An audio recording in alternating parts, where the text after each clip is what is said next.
panjang dan tidak dilanjuti Allah SWT kasihkan rahmatnya, nikmat dan kesempatannya pada siang hari ini kita bisa berkumpul untuk komunitas belajarnya ya Bapak Ibu. Saya harapkan komunitas belajar ini tetap berjalan, nanti bergantian, karena kemarin ada tagihan juga dari ibu pengawas. Ini untuk keaktifan komunitas belajar. Ini ya Bapak Ibu.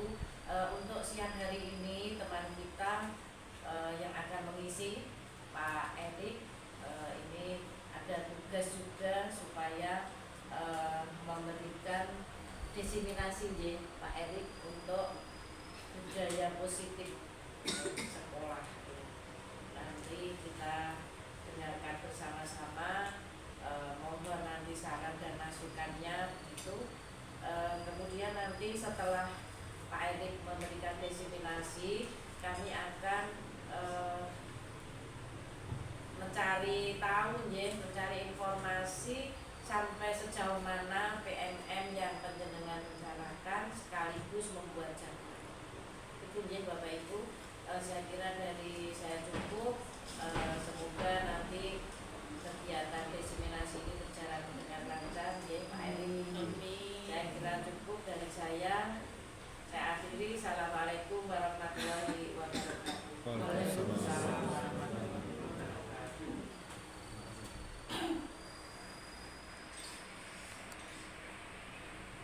Terima kasih Ibu Kepala Sekolah. Assalamualaikum warahmatullahi wabarakatuh. Waalaikumsalam warahmatullahi wabarakatuh.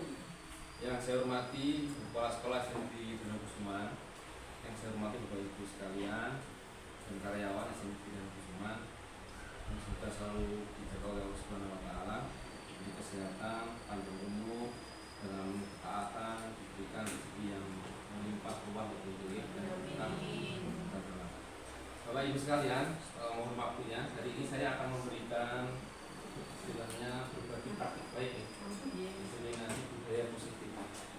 Nah, apa yang dimaksud dengan diseminasi budaya positif ini? Yaitu istilahnya saya menularkan apa yang saya dapatkan dari hasil belajar saya selama menjadi guru penggerak 2 bulan terakhir ini. Nah, yang dimaksud dengan budaya positif adalah sebuah budaya yang tampil di sekolah kita ini, yang berawal dari kebiasaan-kebiasaan dari murid-murid dan warga sekolah yang dilaksanakan secara kontinu. Maka itu akan menjadikan sebuah budaya yang positif. Nah, budaya positif itu bagiannya apa saja? Yaitu yaitu yang pertama yang saya ambil yaitu mengenai disiplin positif. Apakah disiplin itu dan apakah positif itu? Ada 2 kata di situ. Sering kita mengatakan disiplin itu hanya disiplin saja. Padahal sebenarnya kalau menurut kaidah bahwa disiplin itu ada 2 macam. Disiplin yang positif dan disiplin yang negatif. Makanya di sini ditekankan yaitu disiplin yang positif biar nanti artinya tidak bias, tidak ganda gitu loh. Nah, disiplin positif ini menurut KHD itu adalah sebuah singkatan yang familiar, yaitu Piaget Dewantara itu, bahwa di situ beliau menyebutkan bahwa di mana ada kemerdekaan, disitulah harus ada disiplin yang kuat. Jadi kalau kita ingin merdeka, itu kita harus disiplin yang kuat. Sungguh disiplin itu bersifat self-discipline, yaitu kita sendiri yang mewajibkan kita dengan sekeras-kerasnya. Jadi harus keras, jangan lembek. Disiplin itu harus keras, tidak boleh lembek. Karena disitulah nanti akan muncul nilai disiplin. Kemudian menurut seorang ahli dari luar negeri, Diana Gosling itu, bahwa disiplin itu adalah dari bahasa Latin, yaitu disciplina, artinya belajar. Disiplin adalah bagaimana kita mengontrol diri untuk memilih nilai-nilai kebajikan yang kita ada. Jadi disiplin itu adalah sebenarnya bagaimana kita mengontrol diri kita agar kita itu sesuai dengan nilai-nilai yang disepakati. Nah, di sini saya tekankan ada nilai-nilainya, Bu. Di sini ada kata-kata atau nilai-nilai kebajikan. saya tebalkan, saya miringkan, kemudian saya garis bawah. Nah, nilai-nilai itu apa saja? Yang dimaksud nilai-nilai di sini adalah nilai-nilai universal atau nilai-nilai yang kita sepakati bersama. Contohnya, contoh dari nilai-nilai itu yaitu nilai kebajikan. Yang pertama saya ambil dari profil pelajar Pancasila. Ini adalah hasil dari Kemendikbudristek, nilai yang dikeluarkan oleh Kemendikbudristek. Yang pertama, seperti mana kita ketahui, yaitu beriman, bertakwa kepada Tuhan Yang Maha Esa dan berakhlak mulia. Kemudian juga nilai ketakwaan, nilai ketuhanan. Kemudian yang kedua, mandiri, bernalar kritis, berkebinekaan bubar, bergotong royong dan kreatif. Ini salah satu nilai yang ditelurkan oleh Kemendikbudristek. Tapi ternyata ada nilai-nilai lainnya yang ternyata lembaga itu juga sepakat untuk menggunakan nilai itu sebagai bentuk disiplin tempat dia ingin mencapai tujuan. Contohnya lagi nilai-nilai kebajikan. Contohnya ini dari Primary Use Program. Ini dari sebuah negara, kalau tidak salah dari Norwegia. Di sini bahwa nilai-nilai yang diambil oleh PDP ini adalah toleransi, rasa hormat, integritas, mandiri, menghargai, antusias, empati, keingintahuan, kreativitas, kerjasama, percaya diri, dan komitmen.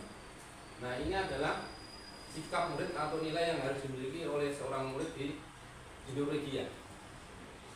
Jadi kalau di Indonesia cuma 6 gitu, kalau di sana ada banyak. Tapi di sini ketuhanannya nggak ada. Jadi hanya toleransi, rasa hormat, tapi mereka tidak memasukkan nilai-nilai ketuhanan. Kemudian ada lagi, yaitu ini dari saya kurang tahu Indonesia Heritage Foundation ini kelihatan seperti lembaga bimbingan atau konsultan psikologi.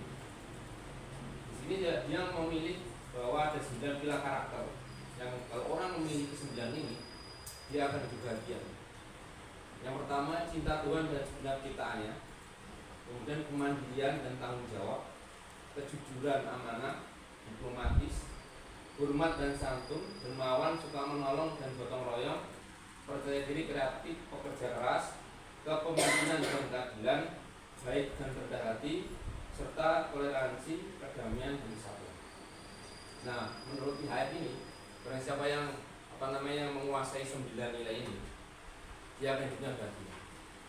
Itu menurut hasil penelitian tentunya ya, bukan hasil comot sana kemana, tapi hasil sebuah riset. Kemudian contoh lagi nilai, ini nilai ini bisa ngomong di bahasa Inggris enggak? Ya benar. The 7 essential virtues, 7 nilai penting kebajikan, yaitu empati, suara hati, kontrol diri, rasa hormat, kebaikan, toleransi, keadilan. Ini adalah 7 nilai kebajikan yang paling esensial, yang paling penting. Kalau ini ada nilai-nilai universal, maksudnya nilai kebajikan universal itu adalah nilai yang kita sepakati bersama gitu. Jadi tidak berdasarkan agama, suku, adat dan sebagainya. Tapi ketika kita berada di suatu negeri, orang juga menganggap itu nilai yang disiplin, positif. Kita di negara manapun pasti orang akan menganggap itu sebuah nilai yang bagus. Dengan tanah Afrika, dengan tanah Swedia, dengan tanah Arab, tanah Eropa, itu disiplin itu pasti dimasukkan dalam buku-buku nilai-nilai kebaikan mereka. Itu yang namanya adalah kebajikan universal. Kemudian di sini ada The Virtues Project nilai-nilai kebajikan. Ini yang terangkum tadi, ada banyak sekali itu. Ada berbudi, rajin, keadilan, integritas, toleransi, pengertian, kebutuhan hati dan sebagainya. Nah, nilai-nilai yang semakin banyak inilah Bapak Ibu sekalian, kita akan mengambil beberapa nilai itu yang kita akan terapkan di sekolah kita. Nah, nilai itu nanti akan kita gunakan untuk menciptakan disiplin positif bagi warga sekolah. Nah, untuk menciptakan disiplin itu seorang guru atau kita warga sekolah harus menguasai konsep-konsep yang lainnya. Ada 7 konsep yang harus kita kuasai. Paling tidak kita memahami lah konsep apakah itu, biar kita bisa menimbulkan rasa disiplin pada diri kita pribadi dan juga pada orang lain di lingkungan kita. Yang harus kita kuasai apa itu? Yang pertama, konsep yang harus kita kuasai adalah konsep motivasi.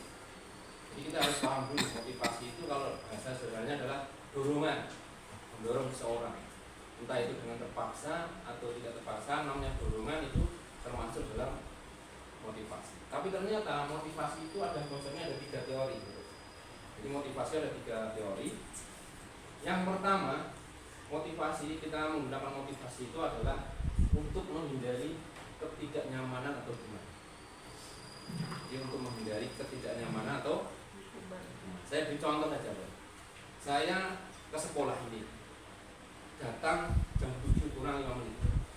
Motivasi saya itu agar tidak dihukum oleh penghuni. Motivasi saya biar nggak dimarahi, biar nggak ditegur, biar nggak jelek-jelek. Nah, berarti motivasi saya, motivasi nomor 1, dan ini adalah motivasi kasta paling bawah. Motivasi agar tidak agar tidak nyaman, agar terhindar dari ketidaknyamanan. Saya pengen nyaman, tidak dimarahi, ya kan? Maka saya harus datang lebih. Ini motivasi pertama, tapi ini kasta paling rendah. Nah, kemudian yang kedua itu adalah tingkat motivasi untuk mendapatkan imbalan atau penghargaan. Ini kastanya juga sama, dari luar, tapi agak sedikit naik. Ini sama-sama motivasi dari luar, bukan dari dalam. Jadi saya berangkat ke sini pagi biar nilai PAN saya bagus misalnya. Biar nanti Bu Nani ketika observasi kelas tidak terlalu lama, 5 menit cukup misalnya. Itu contoh penghargaan. Saya pengen penghargaan dari pimpinan, saya pengen penghargaan dari Bapak Ibu, dari bulan misalnya berarti yang itu teladan, mungkin telatan. Itu adalah motivasi yang kedua. Tapi ini levelnya agak naik sedikit daripada yang pertama. Kemudian ada satu motivasi, ini adalah motivasi dari dalam diri, yaitu motivasinya adalah untuk menghargai diri sendiri dengan nilai-nilai yang diyakini. Nah, ini adalah motivasi intrinsik atau motivasi internal dari diri. Contohnya bagaimana? Contohnya begini. Saya datang pagi ke sekolah ini sebelum pukul 7 itu karena saya meyakini di agama saya itu ada nilai keberkahan. Kalau saya terlambat 5 menit, berarti 5 menit gaji saya itu tidak halal. Jadi 100% gaji saya tidak halal karena ada 5 menit yang tidak saya datang di sini. Itu ada nilai-nilai seperti itu. Itu nilai dari dalam hati. Atau mungkin nilai lagi misalnya bahwa di agama saya harus menjaga amanah. Anda diamanati untuk datang pukul 7, maka datanglah sebelum pukul 7. Nah, itu adalah salah satu motivasi di diri saya. Dan saya ingin menghargai diri saya bahwa saya ini adalah orang yang ingin taat sama agama, gitu kan? Berarti akhirnya saya datang di awal. Tidak peduli dengan hukuman, tidak peduli dengan penghargaan, tapi saya inginnya mendapatkan harga diri saya di hadapan Tuhan itu lebih baik. Nah, motivasi inilah Bapak Ibu yang diharapkan kita terapkan di murid-murid kita. Dan nilai yang paling baik untuk memotivasi ini adalah tentunya adalah nilai-nilai ketuhanan. Karena di situ ada nilai-nilai yang misalnya tentang kejujuran, tentang surga, tentang neraka, dan itu adalah paling dominan. Itu adalah pada guru agama. Guru agama itu paling dominan dalam menentukan motivasi yang nomor 3 ini, yaitu keluar dari diri. Oh, saya nanti kalau terlambat nanti saya dianggap tidak jujur dan sebagainya, ya kan?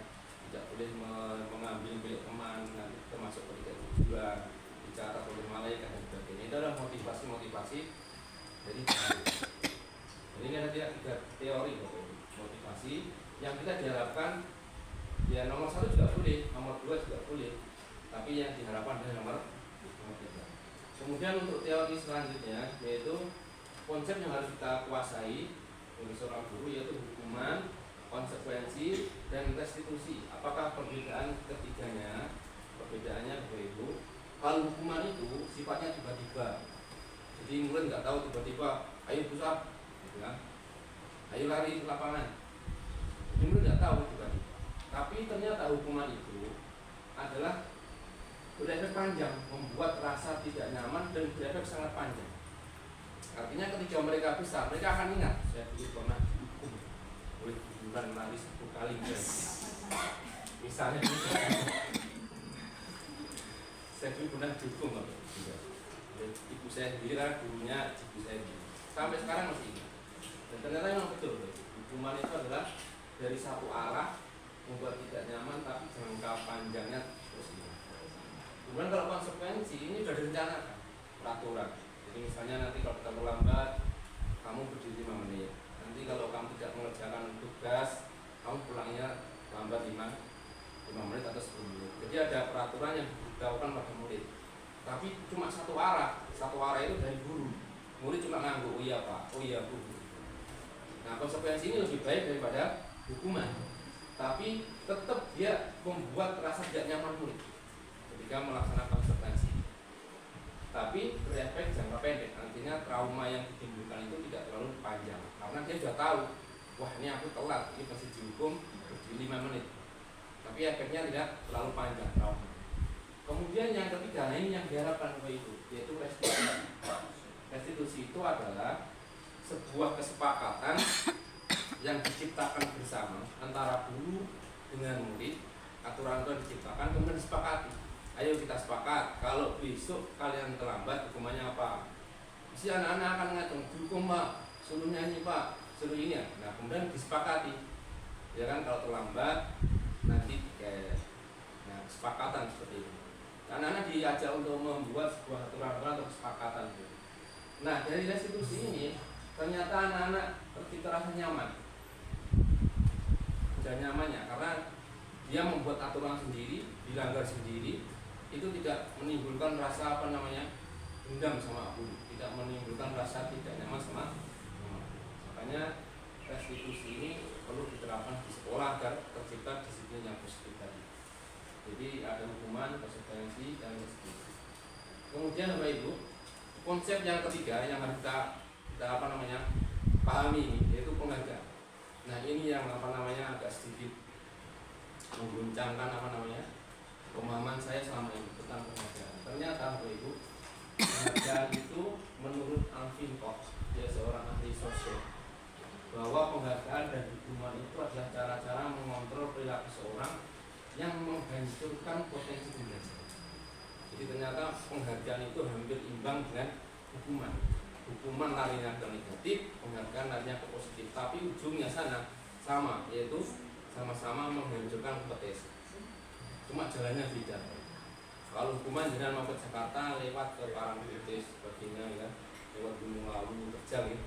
Tapi kalau penghargaan mau ke Jakarta lewat jalan ini, ujung-ujungnya sama. Nah ini hasil penelitian Bapak Ibu, bukan hasil pendapat saja. Kok bisa seperti itu?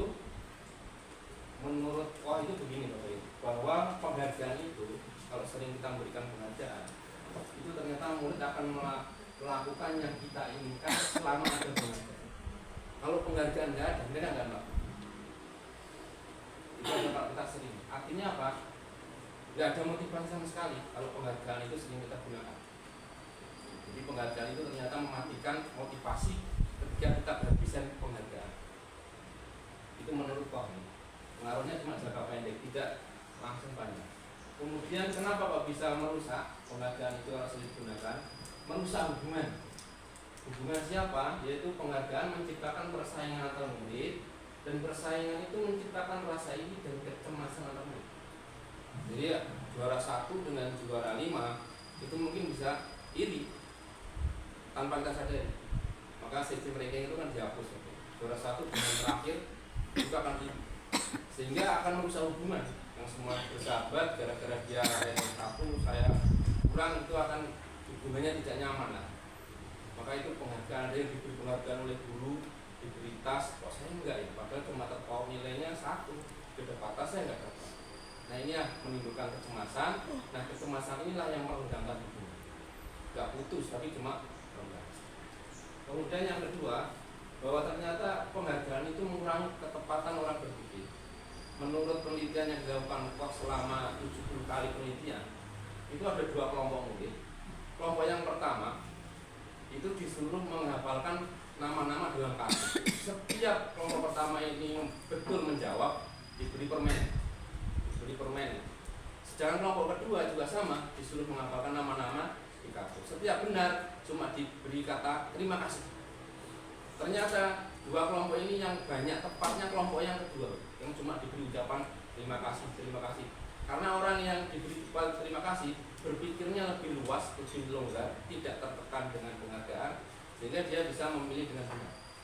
Tapi orang yang diberi penghargaan permen tadi, kelompok tadi, dia tuh di pikirannya penghargaan pengen permen, pengen tas, ya. Akhirnya berpikir akal sehatnya itu berkurang, sehingga ketika memilih itu kadang meleset. Jadi ini hasil penelitiannya seperti itu. Penghargaan itu bisa mengurangi ketepatan.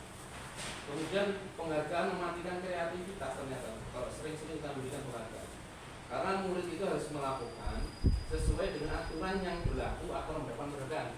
Gambarnya harus seperti ini.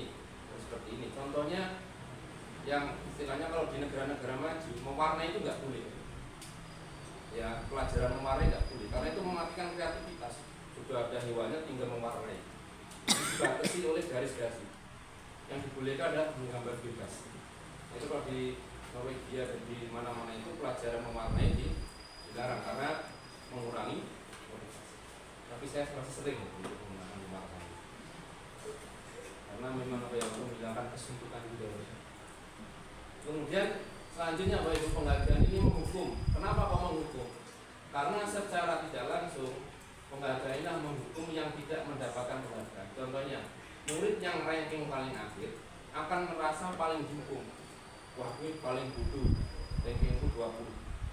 Jadi penghargaan itu ketika dia melihat temannya naik ke podium mendapatkan penghargaan 1, murid yang ranking 20-nya hatinya pasti akan sakit, walaupun tersenyum.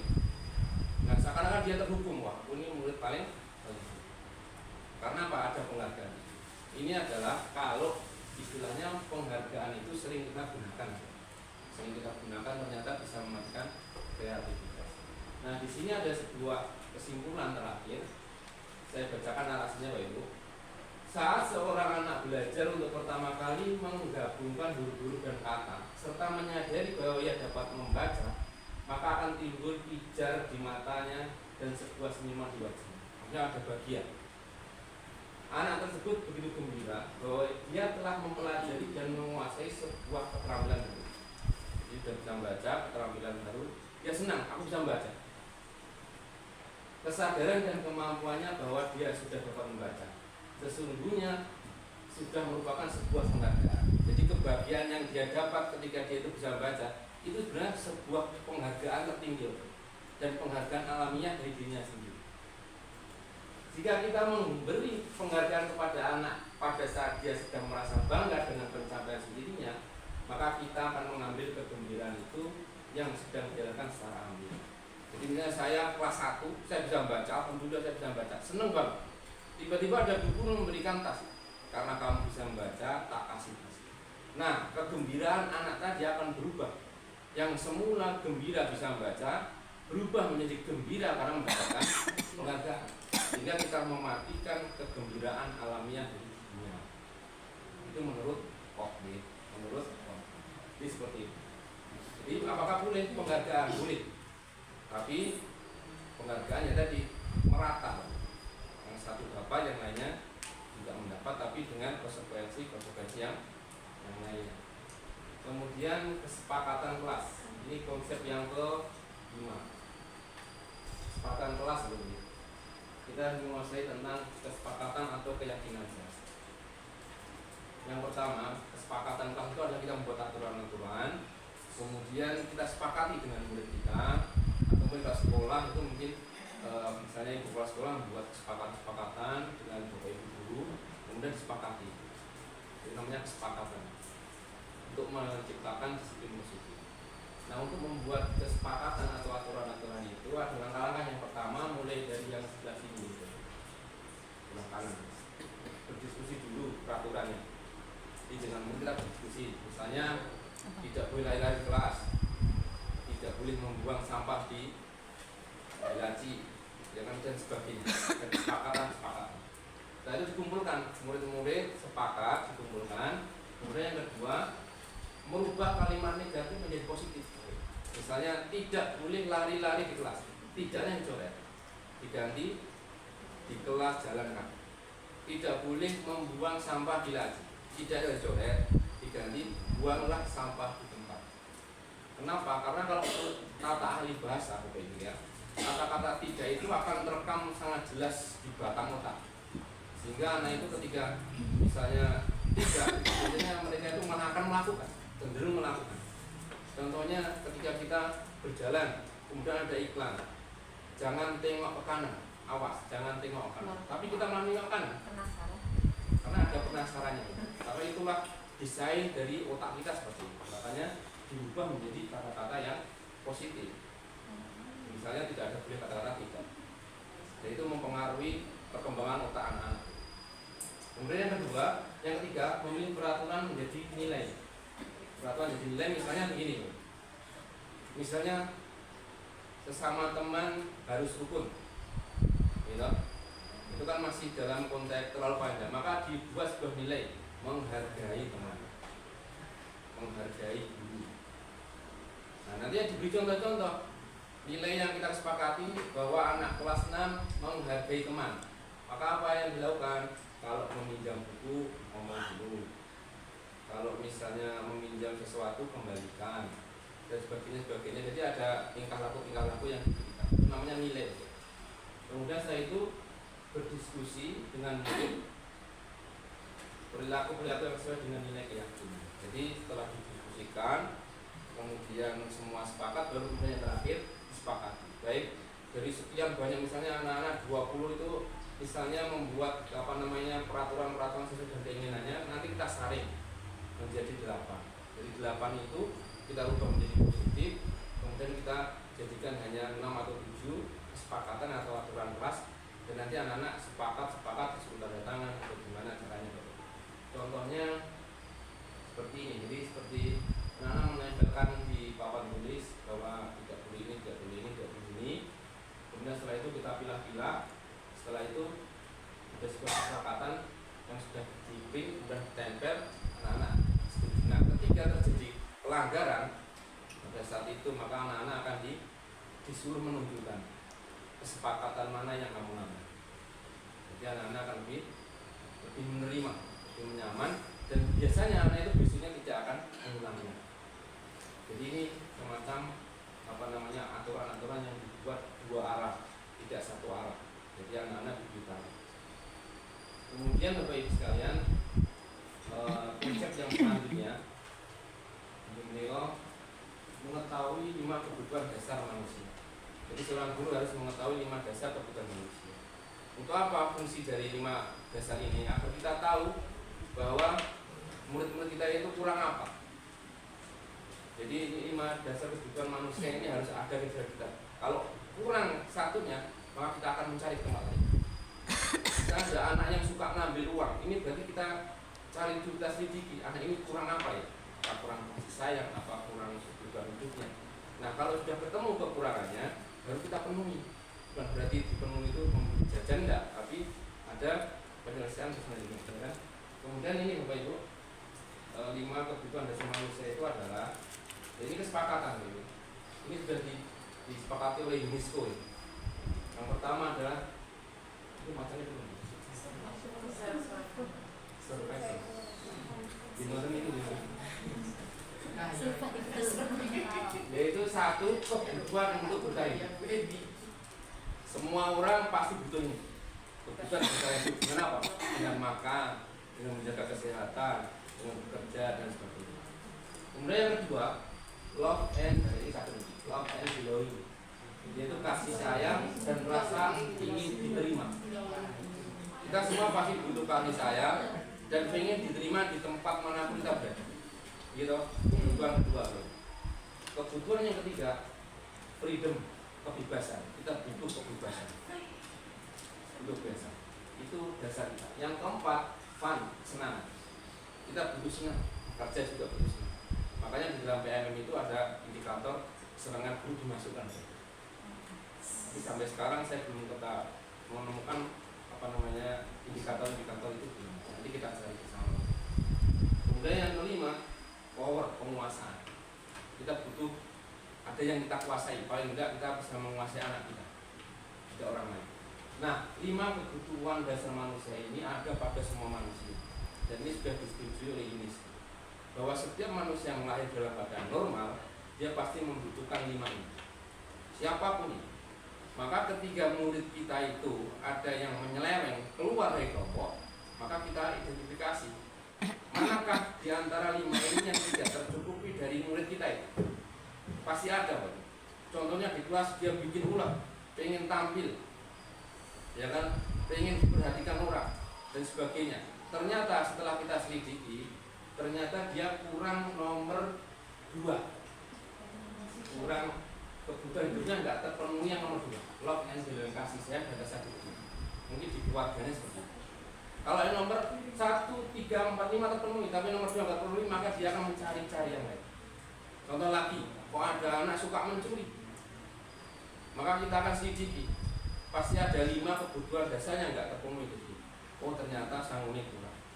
Berarti kebutuhan yang tidak tercukupi yang mana, Pak? Survival, kebutuhan untuk bertahan hidupnya tidak tercukupi, makanya dia mencuri. Mungkin ada lagi anak yang ingin tampil ke depan, saya pengen dulu, saya pengen ngacung terus ya. Jadi ada kebutuhan yang terpenuhi di rumah, ditekan, maka dia pengen tampil di sekolah. Maka kebutuhan mana yang tidak terpenuhi?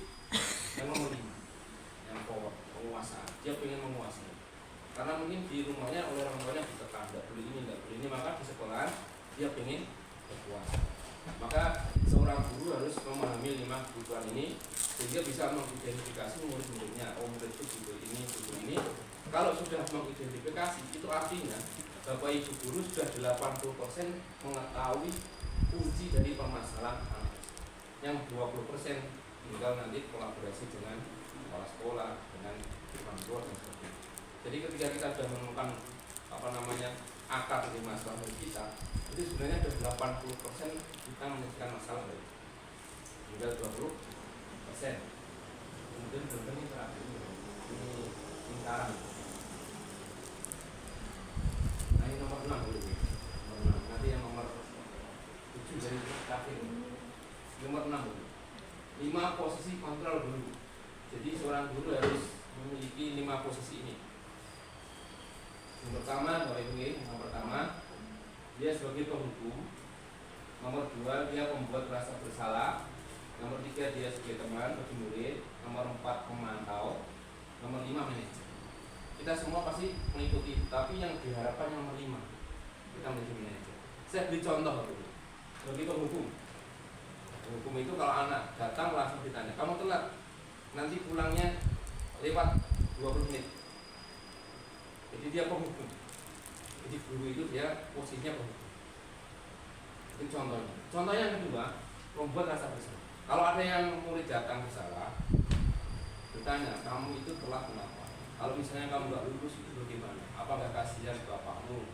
Apa nggak kasihan ibumu? Apa nggak kasihan pak guru nggak ngajar gara-gara kursi kamu telat? Akhirnya murid itu bersalah. Oh iya ya.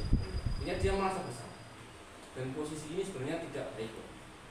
Kita membuat rasa bersalah pada anak, karena rasa bersalah itu kalau sudah muncul di dalam diri anak, maka akan hilang motivasi, akan hilang semangatnya. Kemudian yang ketiga, seorang guru itu harus berposisi teman. Ini bisa positif, bisa negatif. Kenapa?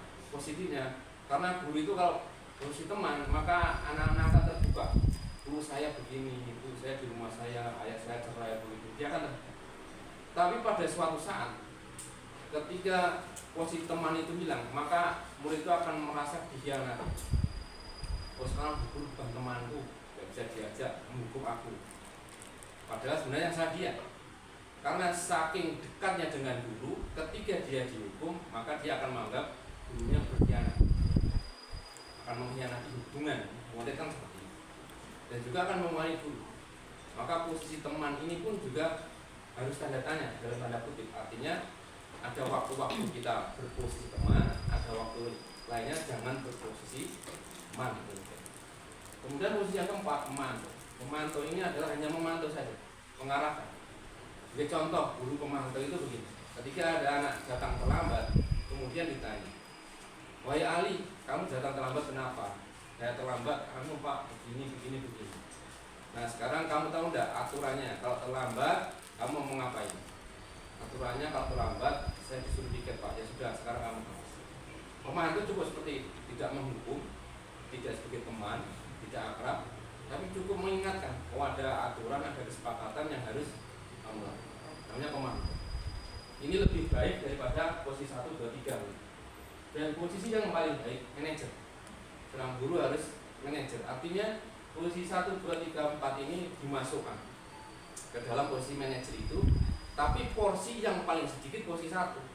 Posisi 1 penghukum hanya misalnya 5%, membuat rasa bersalah hanya 5%, sebagai teman mungkin hanya 10%, memantau 20%, sisanya 60% dia manajer. Manajer itu adalah dia mengatur muridnya itu, dia tidak merasa bersalah, tapi mempunyai tanggung jawab, memunculkan tanggung jawab. Nah, ada kesempatan. Contohnya begini, ada anak terlambat, kemudian ditanya, nah Adi, kamu terlambat kan? Lantas, kalau kamu terlambat, ini bikin masalah apa tidak? Dia pasti jawab, bikin masalah. Lantas kalau ada masalah, bagaimana? Harus diselesaikan.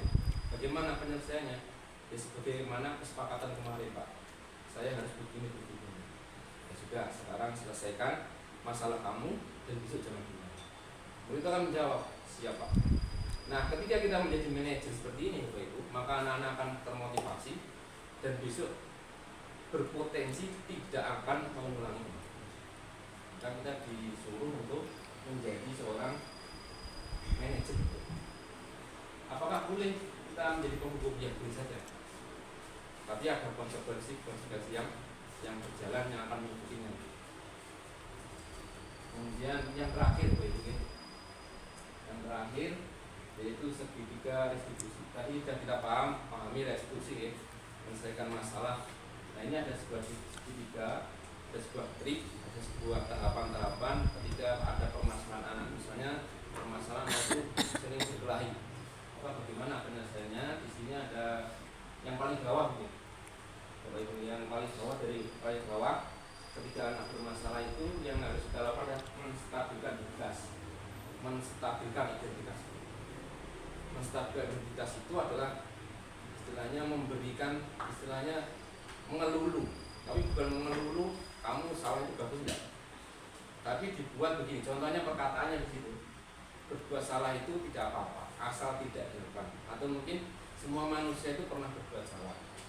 Ketika kita mengatakan seperti itu, maka anak yang mendengarnya itu akan hilang rasa cemas itu. Rasa cemasnya hilang. Kemudian ketika cemas itu hilang, Bapak Ibu, jujur itu akan keluar. Misalnya seperti itu, karena cemas itu akan menutupi kejujuran. Ketika kecemasan itu turun ke bawah, maka secara otomatis kejujuran akan naik. Ketika sudah mengatakan orang berbuat salah itu tidak apa-apa, manusia itu berbuat salah, tempatnya salah, tapi tidak mengulangi lagi, maka kejujuran akan naik. Nah, ketika sudah jujur seperti itulah, pada saat itu kita akan mengintegrasi kejadian itu bagaimana dan bagaimana. Itu tahap pertama. Ketika sudah melakukan tahap pertama, tahap yang keduanya Bapak Ibu, kita melakukan validasi tindakan yang salah. Maksudnya bagaimana? Yaitu kita menanyakan alasan. Setelah kita melakukan tadi, tahap yang kedua kita tanyakan alasan. Kamu tadi berkelahi kenapa? Alasannya apa? Maka dia akan bercerita. Karena kejujuran sudah tumbuh, dia akan bercerita apa adanya. Ini Pak, begini. Kita akan dengarkan. Itu tahap yang kedua, yaitu validasi. Kronologinya gimana? Dua pihak. Kalau itu sudah kita tangkap dengan sempurna, sudah tahu duduk permasalahannya, baru kemudian yang ketiga, yaitu step yang terakhir, yaitu istilahnya yaitu menanyakan keyakinan. Menanyakan keyakinan maksudnya adalah bagaimana yang kita sebutkan tadi. Nah, sekarang kalian berdua salah. Lantas kalian berdua itu melanggar kesepakatan kelas. Kesepakatan apa yang kamu melanggar? Mereka pasti jawab, kesepakatan ini Pak, saling menghargai. Nah, kalau kamu sudah melanggar, lantas apa yang akan kalian lakukan? Mereka pasti jawab, kita akan saling memaafkan. Dan ini adalah penyelesaian sebuah masalah. Dan di mana masalah ini itu ternyata 79% itu berpotensi tidak akan mengulangi besoknya lagi. Tapi kalau kita hukum, itu biasanya mereka akan mengulangi. Tapi kalau dengan cara segitiga restitusi tadi, itu potensi terulangnya itu akan hampir tidak ada. Kalau ada itu dalam jangka waktu yang lama, mungkin 1 bulan kemudian atau mungkin berapa minggu kemudian baru terjadi. Ini bisa diterapkan di kelas-kelas atas. Kalau kelas-kelas bawah, kelas 1, kelas 2 mungkin lebih pendalaman, lebih detail lagi. Terima kasih Bapak Ibu. Demikian mungkin Bapak Ibu yang dapat saya sampaikan. Ada 7 konsep yang harus kita kuasai agar kita bisa menciptakan lingkungan yang disiplin. Tentunya adalah disiplin yang positif. Sehingga Bapak Ibu sekalian, mungkin Bapak Ibu ada yang menyanggah atau bertanya, silakan Bapak Ibu, saya beri waktu.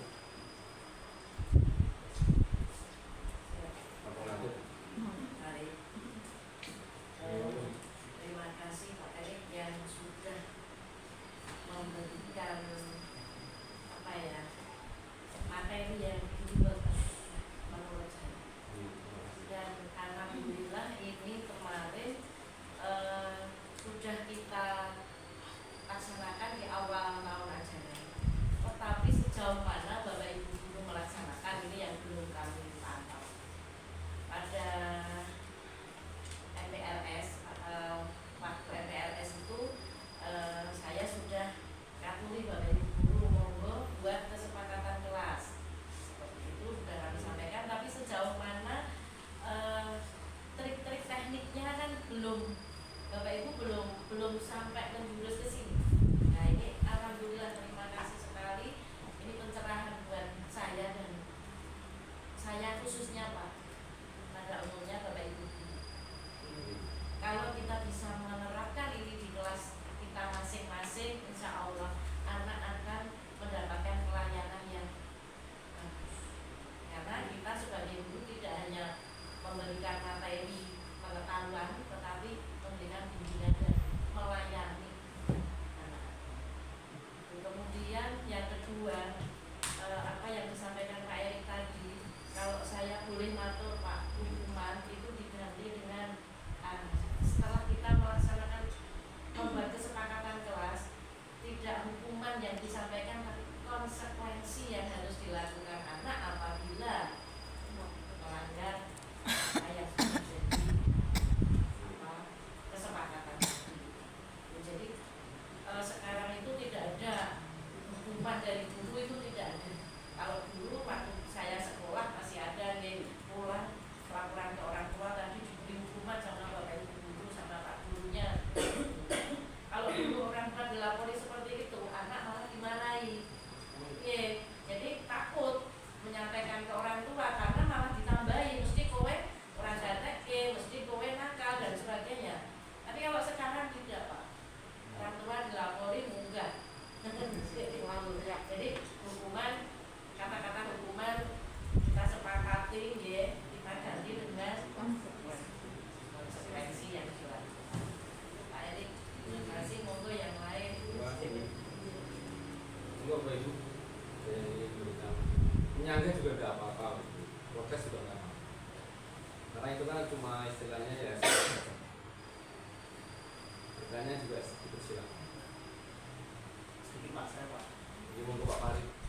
Nanti Pak Jenang menjelaskan tentang kalimat yang negatif, tapi disarankan untuk menggunakan kata tidak, ya kan?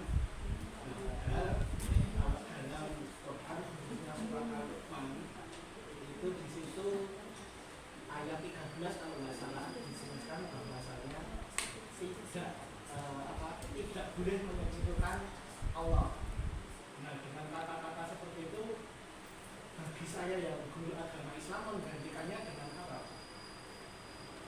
Ya, terima kasih. Pertanyaan ini pernah diajukan juga beberapa tahun lalu. Juga saya juga memberikan kepada sepertikan kata tidak itu kok dilarang, kenapa? Padahal di situ ada kata-kata la ilaha illallah, tidak ada Tuhan. Kemudian diberikan sebuah kesepakatan bahwa ternyata memang menurut penelitian bahwa kata tidak itu paling cepat ditangkap oleh bahasa. Nah, kata tidak ternyata itu ada dua. Yang pertama, tidak bermuatan negatif, dan tidak itu bermuatan positif.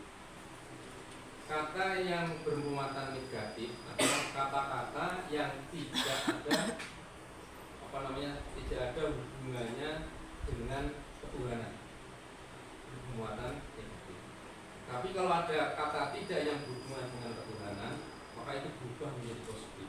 Karena apapun di muka bumi ini kalau berhubungan dengan ketuhanan itu akan berubah menjadi positif. Maka dari itu bagi sekolah-sekolah kemarin ya, sekolah Islam dan sebagainya yang terkait seperti itu, silakan menggunakan kata-kata tidak itu pada hal-hal yang istilahnya keduniawian, misalnya tidak membuang sampah di tempat diubah menjadi membuang sampah tidak membuang sampah sembarangan diubah menjadi membuang sampah. Tapi dalam hal-hal konteks ketuhanan itu tidak itu bisa digunakan karena itu bisa termasuk dari pengecualian atau kata-kata yang bermuatan. Terima kasih Pak. Monggo Bapak Ibu. Bu Weni. Ari. Bu. Monggo Bu Titi.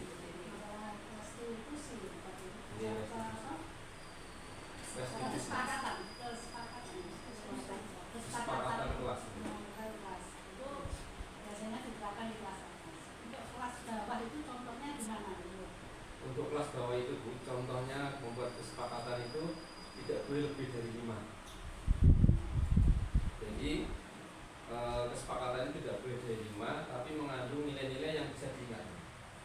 Misalnya nih, kesepakatan yang saya tahu di kelas 1 rendah ya, kalau misalnya bersikap jujur itu ada pandangan. Kemudian disiplin. Kemudian lagi menghormati guru. Jadi bukan panjang-panjang. Kemudian menghargai teman juga. Nah, kesepakatan itu diingat teman, tapi kita nanti memperinci.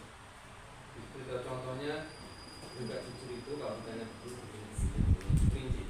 Jadi ada istilahnya waktu khusus untuk menjelaskan nilai-nilai kesepakatan dan sebagainya.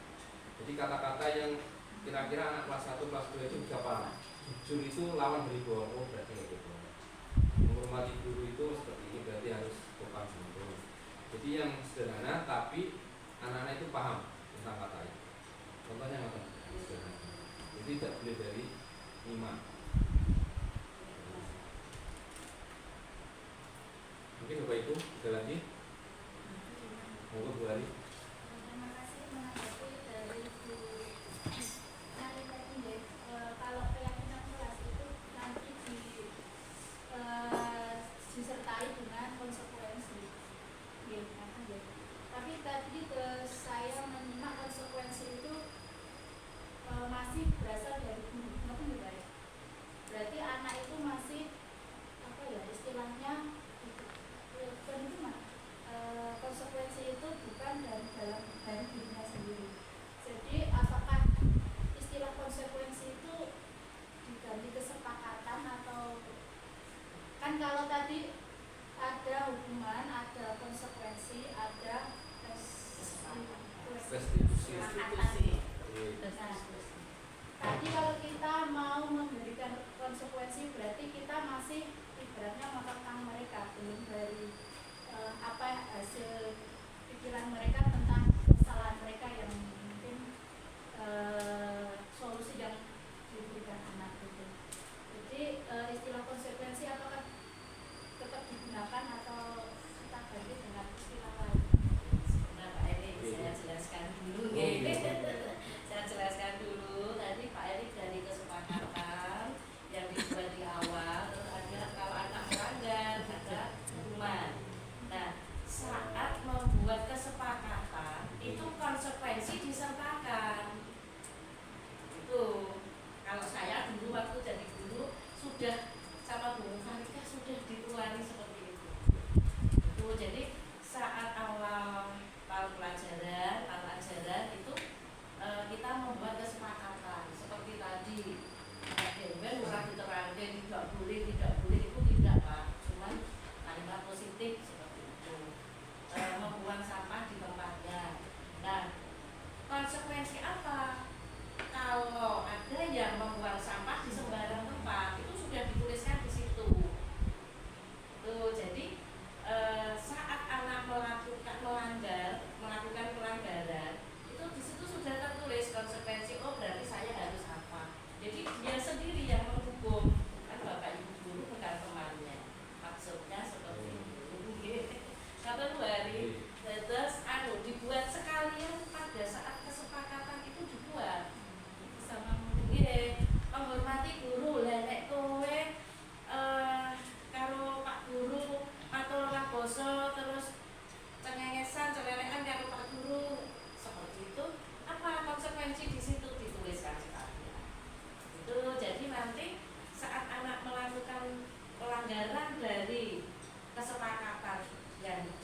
membuat satu kelas gitu.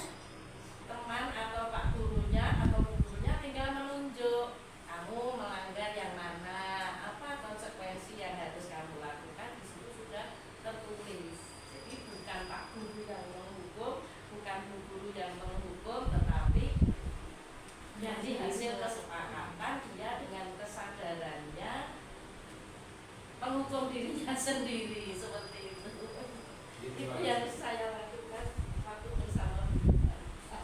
Terima kasih. Tapi saya maksud dari Bu Ari paham. Jadi di awal saya sebutkan itu ada 3 macam hukuman. Tengahnya adalah konsekuensi, ketiga adalah restitusi.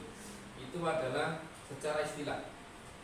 Jadi pembagian itu adalah secara istilah. Kalau hukuman itu seperti ini, kalau konsekuensi seperti ini, kemudian kalau restitusi seperti ini. Itu adalah istilah-istilahnya, kata bakunya di situ. Nah, ketika kita membuat kesepakatan kelas, maka kita meminjam dari istilah konsekuensi itu. Kalau kita meminjam hukuman, kok kelihatannya kok kasar banget. Kalau kita meminjam restitusi, kok nggak nyampe. Maka yang cocok kata-kata untuk mendampingi dari kesepakatan di bawah kesepakatan itu, kita ambil kata-kata konsekuensi. Walaupun secara istilah sebenarnya tidak pas ditempatkan di situ. Tapi di antara tidak pas tadi yang paling pas yaitu konsekuensinya itu. Jadi istilahnya tidak merubah dari makna depan, cuma mengambil istilah konsekuensi kita masukkan di bawah dari kesepakatan. Bagaimana disampaikan tadi? Jadi buat kesepakatan, nanti konsekuensinya boleh ditulis, boleh tidak. Tapi ada baiknya tidak. Sebaiknya ditulis, jadi anak tahu, oh aku melanggar, aku kudu ngene. Itu loh Pak. Bisa ditulis, bisa. Kalau ditulis nih, ditulis. Begitu nih Ibu. Monggo sanadyan Bapak Ibu. Kamu nih. Terima kasih ya. Bulan ya. Oh, gimana loh? Ini Pak Erik, ya, saya sebagai guru magang itu saya juga mempunyai kesepakatan dengan anak-anak. Nah mungkin saya itu selama ini agak khawatir ataupun gimana ya Pak, karena kesepakatan saya itu mungkin bagi anak-anak itu mungkin menakutkan atau bagaimana gitu ya. Karena kenapa saya membuat kesepakatan seperti itu? Karena sering sekali anak-anak itu pas olahraga kalau nggak diingatkan ataupun mereka lupa pakai seragam olahraga ataupun mereka juga tidak membawa baju ganti. Nah, terus saya itu kesepakatan di pembelajaran pertama sebelum pembelajaran mesti saya yang membuat kesepakatan sama anak-anak. Bagaimana kalau ada temanmu yang tidak membawa baju olahraga? Bagaimana kalau ada temanmu yang tidak membawa baju ganti? Saya juga seperti itu. Dia pakai, saya ngomong. Tapi saya nggak kok, ini nggak. Saya ngomong sama mereka. Rasa melu olahraga wae Bu, kono sik-sik dan sebagainya. Nah, itu kan yang menjawab anak-anak. Di sini nanti akan di akhirnya Pak, mereka itu akan seperti tadi yang dikatakan Pak Erik, akhirnya nanti akan menjadi telinga terus. Hukuman ini kok ini ya itu loh Pak. Saya tuh memang sebenarnya agak khawatir Bu. Mungkin orang untuk mengikuti pelajaran, guru-guru itu. Nah, kesepakatan itu buat di awal pelajaran, kemudian ditulis, kemudian ditempel, kemudian setiap waktu kontinu itu disampaikan terus. Jadi setiap bulan. Tapi kalau mendadak, misalnya dengan hanya disampaikan secara lisan, itu dalam istilah belum tercapai sudah kesepakatan. Tapi saya juga sering mengingatkan anak-anak seperti itu. Ayo besok olahraga loh, ya lah kok piye menurut saya itu takutnya itu tadi Pak Erik. Kok hubungan akan terbawa sampai ke sana kayak itu tadi Pak Erik. Dan mungkin juga ada mungkin wali kelas kok ngono to ora setuju aku wong saiki pelajaran merdeka kok seperti itu gitu loh. Jadi kalau masalah itu terbawa sampai dari itu tergantung seberapa dalam itu dalam hati mereka. Bisa jadi terbawa itu karena mungkin temannya tadi, bukan dari kita ya. Mungkin dari temannya yang sedikit memberikan kemudian sehingga itu bisa mengdalamkan hukuman itu. Sebenarnya kita memberikan konsekuensi itu data-data saja, tapi karena ditekan dari teman-temannya akhirnya hasil dari konsekuensi kita itu semakin masuk ke hati. Nah, terus dengan seperti itu, bagaimana Bu? Itu apakah saya lanjutkan atau tidak saya lanjutkan, Bu? Kalau memang itu sudah dibuat kesepakatan dan itu yang menentukan anak-anak, saya kira nggak masalah dan itu harus disosialisasikan ke orang tua. Jadi orang tua biar ikut memantau, paling tidak oh sesuk olahraga tak cepake baju yang olahraga. Seperti itu. Tapi saya juga sering Bu, setiap hari itu sesuk olahraga loh, bengi dan cepat no. Saya juga seperti itu, Pak. Jadi setiap saat memang saya mengingatkan supaya anak-anak itu tidak lupa.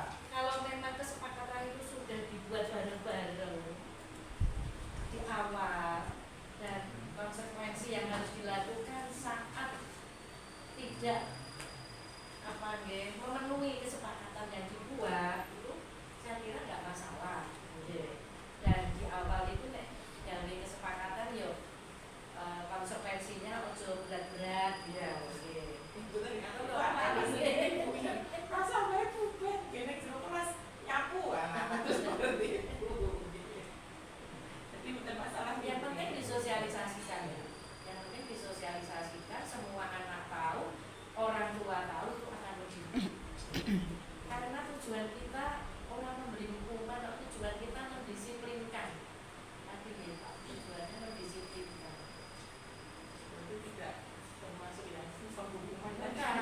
Makanya apa yang Makanya bukan tadi ada konsekuensi ya, itu tadi itu nanti kesepakatan dibuat kolom aja nggak apa-apa, kesepakatan apa ditulis konsekuensinya apa buat apel. Ya saya cuma menambah itu kalau hukuman itu anak nggak tahu dari awal, jadi tiba-tiba lagi dihukum. Tapi kalau sudah ada perbincangan kecil, anak sudah tahu aku harus seragam, aku mau ini jadi itu bukan hukuman. Versi atau tidak disiplin. Tapi walaupun mungkin sebenarnya sama, tapi itu kalau di dalam istilah tidak termasuk hukuman karena anak sudah paham aku akan mendapatkan. Sebenarnya istilah-istilah itu sebenarnya kalau kita tidak terlalu jeli itu hampir sama. Cuma bedanya adalah di awalnya kita sudah sepakat. Intinya begini Pak Ibu, bahwa semua harus kolaborasi. Kalau tidak ada kolaborasi, itu namanya hukuman. Tapi kalau ada kolaborasi, bisa juga di antara satu, bisa konsekuensi, bisa institusi. Walaupun mungkin bentuknya mungkin hampir sama.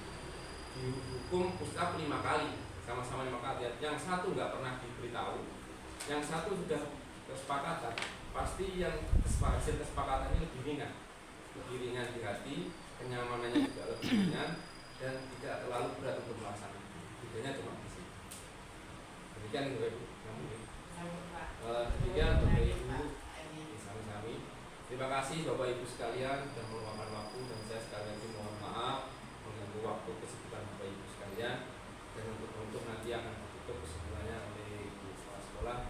Dari saya sekian, ada kurang lebihnya mohon maaf. Bila itu hidayah. Assalamualaikum warahmatullahi wabarakatuh. Waalaikumsalam warahmatullahi wabarakatuh.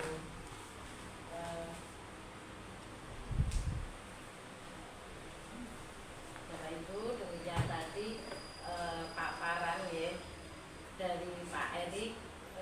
Begitu gimana Pak, Bapak Ibu pesannya? Begitu menarik ya. Itu terima kasih Pak Erik sudah memberikan pencerahan pada kita semua ya, dari yang semula tahunya hanya bayang-bayang sekarang menjadi lebih jelas gitu. Ya, saya kira itu Pak Erik, terima kasih atas ilmunya, semoga bermanfaat ya Bapak Ibu ya. Terima kasih Pak. Ini dilanjutkan acara yang kedua. Dilanjutkan acara yang kedua ya Bapak Ibu untuk kombel sekolah.